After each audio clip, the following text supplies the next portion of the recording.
I was born in Monessen, Pennsylvania, and that was back in 1940.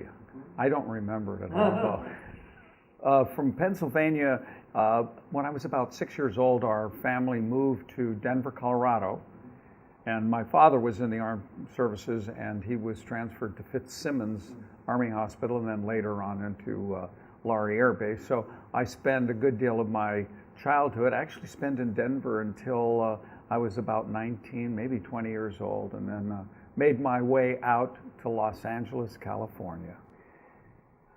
I will tell you, in my very early days, I had no idea what I was going to do.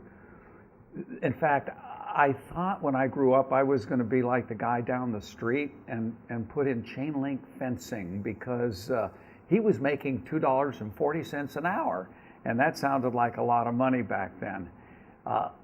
I had an amazing high school drama teacher, Mrs. Fouché. She's the one that I never, ever, sadly, thanked privately. And every chance I get, I thank her publicly. She changed my life. I was the audiovisual technician, and I was going in to make a recording for her. And the young man that was supposed to be doing the recording had not shown up. She was rather irritated and told me that I had to go up and read this script. First time through, it was awful. Mrs. Fouché took me aside very quietly and said, "Young man, don't ask me to believe what you're reading unless you believe what you're reading. And in life, don't ask me to believe in you unless you believe in you." That has been the most amazing moment in my early life that I can remember. Oh, I was probably 14 or 15, and the next year I know I was in the drama club. I worked on stage, backstage. I would do anything for that woman. It was amazing how kind and generous she was.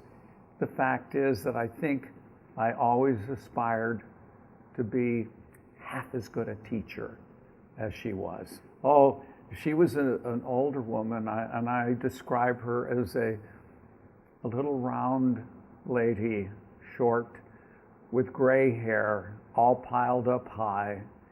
She wore rather large dresses, and she had rather large hands, a round face, and a smile that would just light up. I can visualize her, and what I remember most, I guess, is the way she always had her hair done, but it was always piled up in a bun-like thing on the top of her head. From that experience, I went into the Civic Theater, and in the Civic Theater, my first experience was extraordinary. I was performing, but I had a chance to go in the backstage area and see all the amazing, wonderful things that were happening as part of the process of bringing theater to life. There was a gentleman by the name of Henry Lowenstein. Henry Lowenstein was a man that spent his early days in Nazi Germany, and as a Jew had to escape from Germany. He went to England, and he started his training in art while he was in England, and then was taken to the United States and joined the United States Air Force. From there, he began to do a lot of artwork for the armed services, and went at the end of the war, and they were downsizing the military. He had what was then called a GI Bill, in which he could go to school. And he submitted his work and was called within days, and he has his graduate degree from the Yale School of Drama, which is one of the most prestigious schools anywhere, particularly in design. And Henry then right after school, settled in Denver and was running the Denver Civic Theater. I would volunteer in the shop, and I must say that I learned more about the technical side of theater because I just wanted to be in the theater. It didn't matter what I was doing. I just wanted to do anything. So I built scenery, props. I can remember being the stagehand that opened and closed the curtain. I only had a couple of cues through the whole play, but I stood guard at that curtain the entire show and would watch that performance. It was quite an experience, and the care that he took in sharing his early experiences. And at that point in my life, I had no concept other than that secondary hearing about the Holocaust and hear firsthand what this man and his family endured just struck a chord with me, that how could we possibly let something like this happen? The possibility that Henry would have been lost, and the incredible gift he gave to his community and to our industry, that could have been lost. And I'm so appreciative of having had that time, because that also changed my life in a spiritual way, and then from preparing me for later on in my life to be able to do theater and then going on into the special events industry. During my time, I certainly had my time at South High School and at the Denver Civic Theater, but I had another incident in which my sister started dance, and I share this story, and everybody loves the way I tell the story about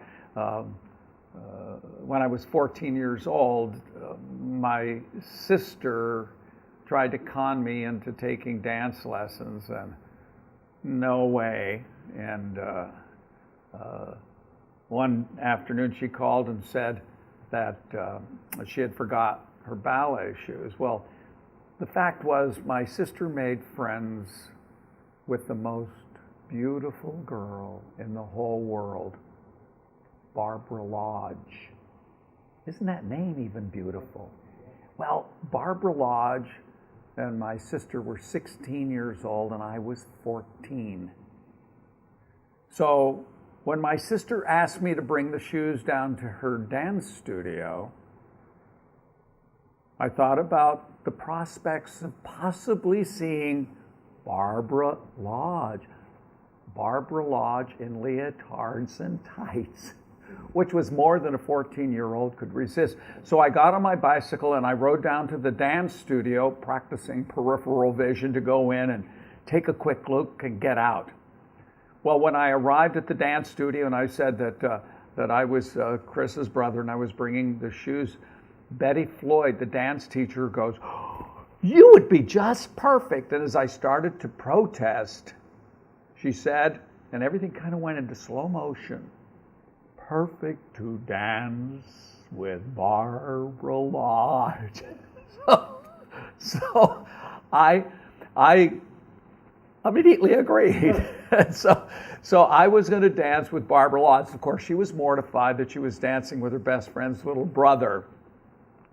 But also, she was very, very sweet to me. She was very kind, and I was pretty strong, and I could whirl her around, and it was quite a wonderful experience. Well, we did a couple of shows, and after one of the performances, I was invited by Betty Floyd to meet a couple of people that saw the show. It was Francesca and Dmitri Romanoff from American Ballet Theater. Well, they offered me a scholarship to the Ballet Theater School. I took it. It was free. So I was then involved in this very, very high-end a very, very intense training program in classical ballet. And Barbara, well, she didn't want to go that far. It was a long bus ride. However, I got involved with the ballet theater school, and so my career was focused on dance at that point.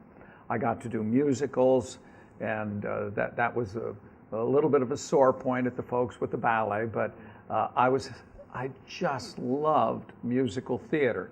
But I always went back to where I was getting my training. So I had many, many wonderful opportunities doing classical ballet and working with the local opera company in the opera when the opera had a ballet in it. The decision when I was about 19 or 20 was, do I go to New York and pursue ballet company? And for a very long time, I had been hoping to go out to Hollywood. I wanted to be in the movies. So when I was, I guess I was 20 years old, I got in my 1950 Plymouth and I drove from Denver to Los Angeles. I found an apartment in Hollywood, California. And then I spent pretty much the next 10 years in a variety of different challenging but yet wonderful and memorable experiences. When I got out to Los Angeles, musical theater, I went and auditioned and I got cast immediately and did West Side Story. And then I went out to television studio, ABC as a matter of fact, and ABC I auditioned for the Steve Allen show, the Steve Allen being somebody that invented nighttime television early on in the 1960s. And that part was fine, but I really had gone out there to be in movies. And so I kept trying to get in, but there was this catch-22. In order to audition for a motion picture, you had to be in the union, but you couldn't get in the union unless you were cast in a movie. Well, at Walt Disney Studios, they were doing a production, Babes in Toyland. There was an audition. I snuck in. And at that audition, I have to say, you do things at auditions and you have to ask yourself, what are you thinking? Well, in this audition, we're going through all of these ballet combinations and they kept eliminating. And then they said that they were going to do their final selection based on this next combination. And it was a series of steps across the floor. Well, I went back to the corner only to discover I was going to be first. Again, you think to yourself, what are you doing? Well, the combination was not that challenging. I had had all this incredible training. I was doing the Swan Lake Pas de Deux. I've done Nutcracker. I'm doing all these incredible variations, male variations in the classical ballet. And I could do all of those more challenging kinds of steps. And so I decided to go for it. And I ended up doing many pirouettes, and I did a double tour and landed on the knee, and Tommy Mahoney, the choreographer, he just ran over. You stand over there. Well, I interpreted that I had done something really wrong, that I hadn't followed instructions. And I was standing there having all this self-talk about how could I do such a terrible thing, because I had waited so long to get an opportunity. And rather than stick to the rules and do what I was told, they kept separating the lines. And then finally, after the last young man had finished, he went between the two lines and he said to the other line, "Thank you very much," and turned to my line and said, "Gentlemen, rehearsals start next week."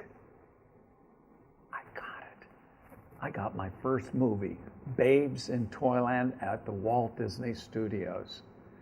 Well, they had us fill out all these forms, and on it was union affiliation. And yes, I belonged to many unions, but the Screen Actors Guild or the Screen Extras Guild, I did not belong to them. However, it turned out that I was the first male dancer selected. Well, that night I got home and I called my parents. What a just wonderful moment for me. My parents were not necessarily enamored with the fact that I was going into a performing career. But yet, for that moment, we were all very, very excited at the fact that I at last was going to realize my dream of being in a motion picture. Well, as I was on my euphoric high, the phone rings, and I answered it, and the voice at the other end identifies himself as Dick Ives from Disney Casting. And he says, Gene, the union is challenging you being on this film. You're not a member of the union, and you weren't even authorized to attend the audition. Our hands are tied. We have to drop you from this call. I was absolutely devastated. And then it was that call to my parents to tell them it was all a big mistake. That was probably about the hardest phone call I had to make up to that point. I was in a state of depression and was thinking about maybe I need to do something different. I just couldn't face this kind of rejection. Well, it was 3 days later that the phone rings, and I answer it, and it's Dick Ives. And Dick starts by apologizing. He says, we feel very, very badly about the fact that you came to this audition and we couldn't use you. And the fact is, it's going to continue to be a challenge until you can get in the union. But we're making another film called The Misadventures of Merlin Jones. And we need a stand-in. Would you be willing to do that? Well, what do I got to do? Just stand there. But it'll get you in the union. I'll do it. I'll do it. And I rushed down and I joined the union before anybody could change their minds. Well, my job indeed was to show up early, and I would stand there and they would focus the lights and the camera on me. And the one thing they didn't tell me, I would sweat because it was really hot under those big Klieg lights. Well, when they would break the crew, they would tell them to save all the lights because these big arc lamps and stuff, they would turn that all down. And at the Disney studios, they always had coffee for the crew. They all headed over and they would get in line for coffee. I didn't feel like I was that important, so I waited till all of them were in line and getting their coffee, and I got at the end of the line, and then I got a cup of coffee. Well, I didn't know anybody, and I didn't know the routine. I didn't know how to behave in that environment, and I took my coffee, and I would stand next to groups and just try to listen to kind of absorb what was going on. It was the fourth morning. I came in early, and standing there, they're focusing the lights, sweating. Save it. All the lights go out. Everybody heads over to get in line for coffee. I'm not important. I wait. I get at the end of the line when it's almost everybody through. Someone got in line behind me, but that's okay. I got my coffee and I go off to the side and I start putting cream and sugar in, and I look over my shoulder at the guy that got in line behind me. He puts his cup down and extends his hand and says, "Hello, I'm Walt Disney." "Of course you're Walt Disney." Well, this man starts asking me questions about where I was from and what I would do. To this day, I cannot remember what I said to him, except I kept calling him Mr. Disney. And I have to say, why was that so important to me? The fact that the man whose name was on the gate that I entered that morning did not presume I knew who he was, and he wanted to know about me, the most unimportant person on that soundstage. Walt Disney made me feel important. And because of that, I was so determined to be a part of a company where not only Walt Disney took time to find out about the lowest person in the organization, but a person like Dick Ives would go out of his way to help a kid get their start. The next summer I was working at Disneyland as a summer employee. Then I worked on Babes in Toyland. And then on Valentine's Day, 1970, I joined the Disney organization, launching what would turn out to be a 38-year career with the Disney company. And it started with a handshake from Walt Disney. Special events was one of those things that I had no idea about. When I got to Walt Disney World, I was introduced to it. My first really big one was the International Chamber of Commerce, and they were doing an event in front of Cinderella Castle. Now, this was not your normal kind of an event. We had to cover the grassy area adjacent with platforms to put chairs, because it was a black tie affair. We had dancing waters. There was going to be pyro, and then there was a symphony orchestra with 2 harps, a grand piano. On stage was the large platform, and the speakers was center stage. And there was a number of dignitaries, including Kurt Wilhelm, who was the Secretary General of the United Nations. And our keynote speech was given by President Jimmy Carter. So when you launch yourself into something, launching yourself into the special events industry with an event like this, I was just coordinating the technical aspects of this. The opening was Fanfare for the Common Man, Aaron Copland, and we did a light show on the castle. And I can remember the pink on the castle was so gorgeous because it matched the pink clouds. And as we were going through the evening, and all of these elegantly dressed men and women, men in their tuxedos, ladies in their gowns, they were all seated.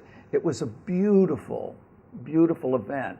We did the dancing waters, and then the first speaker would come. And then, on my radio, I'm speaking to backstage, but in the one ear, I have the security folks calling me saying there is a large storm cell moving towards the Magic Kingdom, and tracking it, we will give you about this amount of time before it reaches the Magic Kingdom. I'm looking at the timing of everyone's speech and the finale of the event, where we had 150 people with big banners made of silk. Well, it's coming, and Kurt Wilhelm is great. We're right on time. We introduce President Jimmy Carter. And President Carter gets up and starts speaking. He is scheduled to speak for about 15 minutes. Then it goes to 20. Then 25. and I have everybody standing by for the finale, and I'm being told that the cell is getting closer and closer and closer. Well, the president finishes, and there is that moment where you must decide. We have all of those folks that are sitting there, and I need to have an appropriate finish after the President of the United States speaks. So I proceed to go forward to do the finale. Maybe we'll get lucky. Now, in the meantime, our community relations folks at Walt Disney World are also hearing about this storm cell coming. They go into the merchandise shops in the Magic Kingdom, get all of these little umbrellas, and then they sneak into the aisleways, and they're passing down very, very simply an umbrella to each one of the attendees. I taught, because when the President of the United States is speaking, nobody gets up and leaves. You don't do that. And particularly if you're on the stage area, like a member of the orchestra. So we had a technician with black garbage bags, trash bags, crawling through the orchestra, handing these musicians these bags so that they could put their instruments in. Soon as President Carter finishes and he steps off, we start the finale, maybe a minute into the finale, just in time to get the full cast out. It pours rain, like monsoon style rain, and it was like on cue. All of the umbrellas pop up in the audience, and they get up and they start making their way to hide in the merchandise shops that we have up and down Main Street. And it was a good thing because I went ahead and I cued pyro. And so we had all of this burning pyro. The wind was blowing, and it was blowing in the direction of the audience, and it was a good thing that they were leaving. The decision. In special events, you make a decision. I made a decision along with others. I didn't make it in a vacuum. I included other key people, but it was decided we were going to go for it. It cost the company 2 harps. They were totally ruined. A grand piano that I was surprised how much water you can hold in a grand piano. All of those silk banners were ruined, and much of the costumes. And the cast at Walt Disney World, the employees. That's one of the wonderful things about being at Disney. They rose to the occasion. Food service, they covered the trays, and our cast, through the rain, made their way down Main Street and would go into the shops, and they passed out food and beverage. Most of the time they were totally soaked. Dick Nunes, our president of the company, issued a mandate that all of the cast members that participated that night were to be given a new pair of shoes because our shoes were ruined, costumes were soaked. I was soaked absolutely to the skin. I was so wet during that. The thing that we ask people about, what they remember most about the event, our guests, the president, secretary general, fireworks, orchestra, what they remembered most was the umbrellas. So one never knows, but that was the way I was launched into the special events, and I found it thrilling and exciting because you only have one chance, and you have to make it, and you have to make it right the first time. The big difference between my time and what young people are facing today is that Those of us in those days had to attend the School of Hard Knocks. It was fly by the seat of your pants, figure it out, come up with processes and systems. And actually, I believe that you, Dr. Goldblatt, in your programming and your experiences, you've been able to take that and bring, forgive me, law and order, because it was like Dodge. We were gunslingers. We were going in there. We're trying to figure out what we're going to do, and it was somewhat spontaneous. And finally, there are processes and systems, because we were always on a journey of discovery, and we would trip over things that we needed to think about and consider.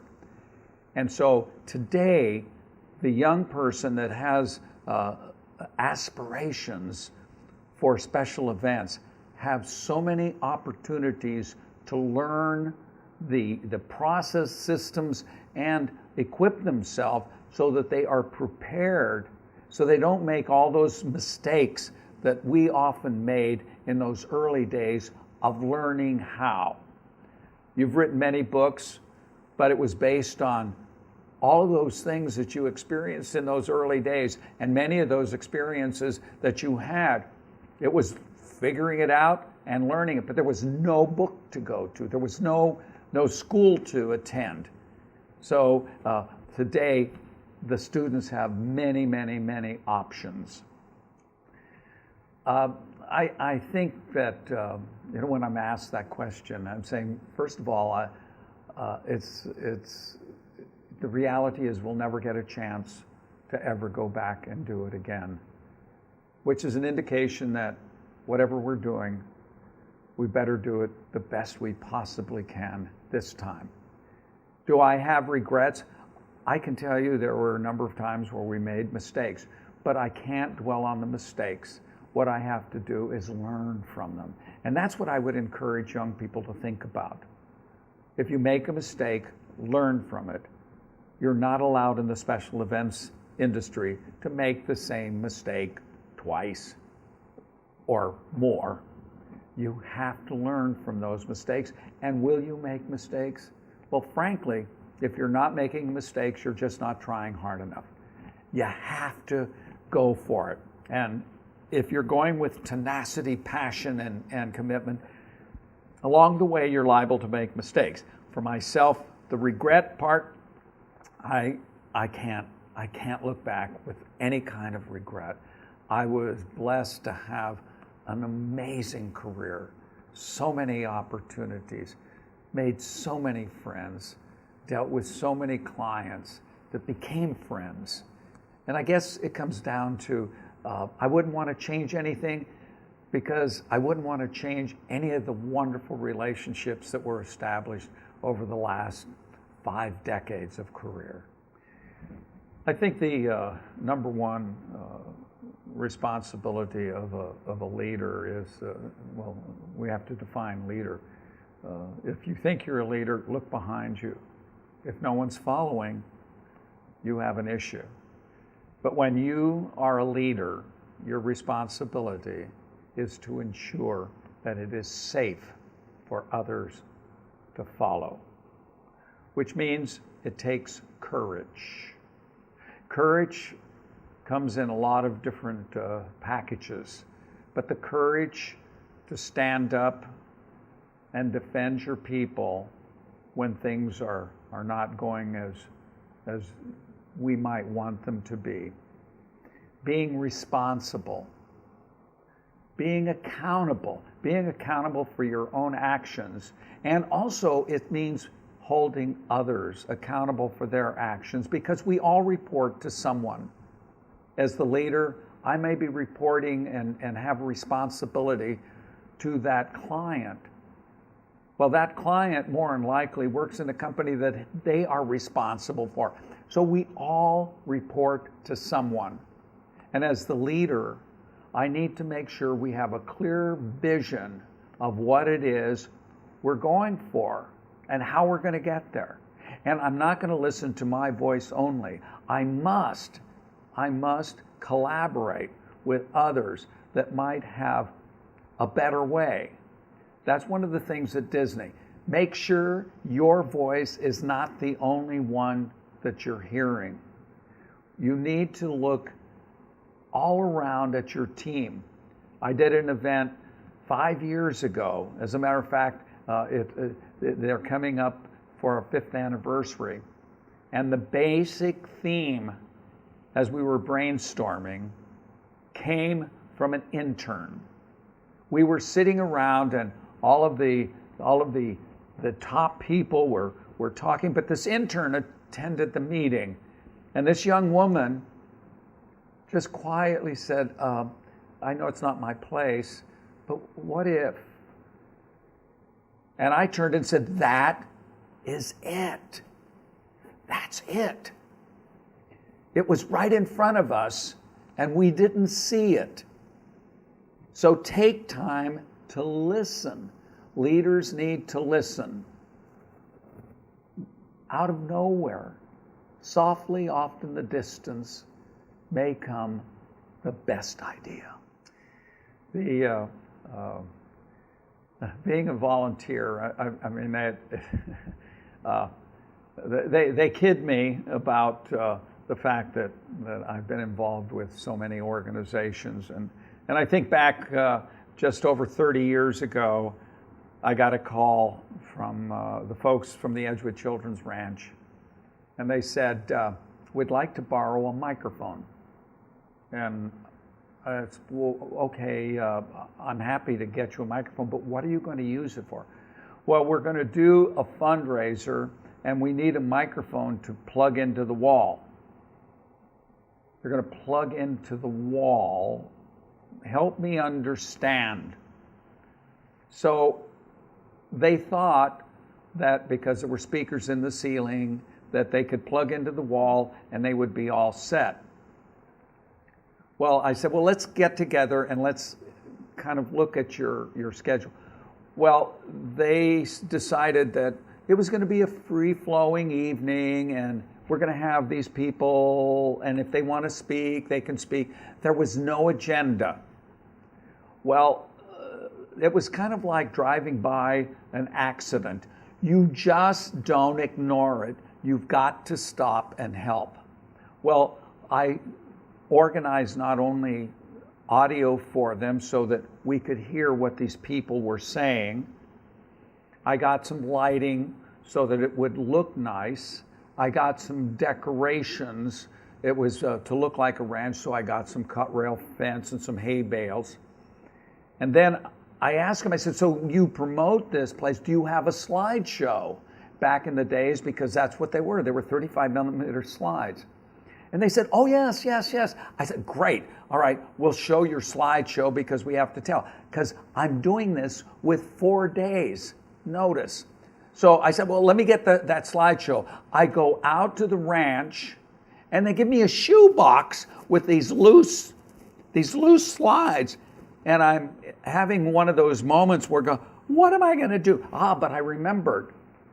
We had a training module at Walt Disney World that had an instrumental beginning and then a lyrics to the song.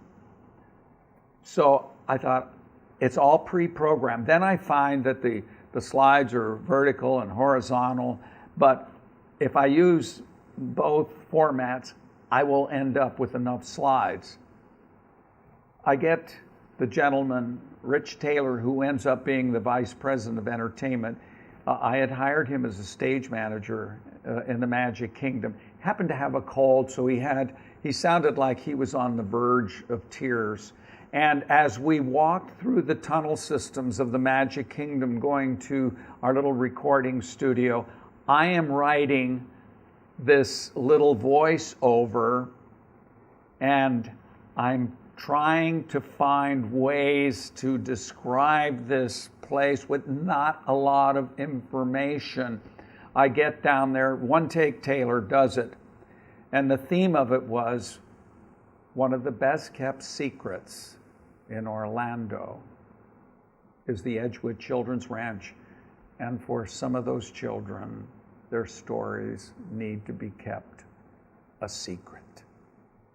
Imagine your life where you're on the street, where you have no place to sleep, where there's not enough food, and on a cold night, there's no place to go. The fear, the terror of the world is out there. How would you react? What would you do? Well, you're here tonight, and we're glad you're here, and this is your chance to help. Help kids make a difference. We played that, and there wasn't a dry eye in the house.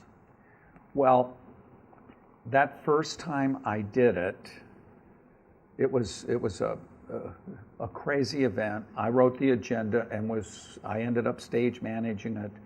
And then I told them, I said, we've got to get you guys organized for the next year. And that's how I started Edgewood. Now, the other part of it, I was asked by UCP if they could borrow a sound system. And I said, well, I can't lend that kind of equipment to you, but look, I can sign it out and I will go and use it. What kind of an event? It was a horse show. And so they were doing a fundraiser, and so I did a couple of those, and we would make $4,000 or $5,000. But it took so much work and a lot of planning.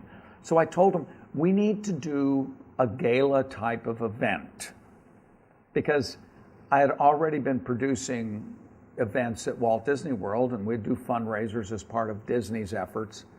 And I said, we could do the same kind of thing, because when I put my effort into it, we generate at least $50,000. Well, they loved the idea of going from $5,000 to $50,000, and so it was an easy sell. Very shortly, I will have done my 20th year of that. I did my 30th of Edgewood.